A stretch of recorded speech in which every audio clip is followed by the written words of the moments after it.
হে দুনিয়ার মানুষ, তোমরা তোমাদের রব, তোমাদের প্রতিপালককে ভয় করো এবং ভয় করো সেই দিনের যখন পিতা সন্তানের কোনো উপকারে আসবে না এবং সন্তানও কোনো উপকারে আসবে না তার পিতার। নিশ্চয়ই আল্লাহর প্রতিশ্রুতি, আল্লাহর ওয়াদা সত্য। সুতরাং পার্থিব জীবন যেন তোমাদেরকে কিছুতেই প্রতারিত না করে, কিছুতেই যেন দুনিয়ার জীবন তোমাদেরকে ধোঁকা দিতে না পারে, এবং সেই মহা প্রতারক শয়তান যেন তোমাদেরকে কিছুতেই মহান আল্লাহ সম্পর্কে প্রতারিত করতে না পারে।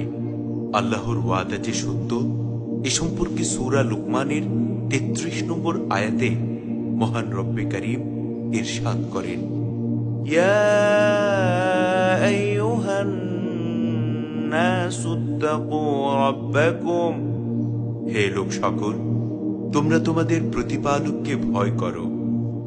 ওয়াখশাউ ইয়াওমান লা ইয়াজজি ওয়ালিদুন আন ওয়ালাদিহি ওয়ালা মাওলুদুন হুয়া জাযিন আন ওয়ালিদিহি শাইআ, এবং ভয় করো সেই দিনের যখন পিতা সন্তানের কোনো উপকারে আসবে না এবং সন্তানও কোনো উপকারে আসবে না তার পিতার।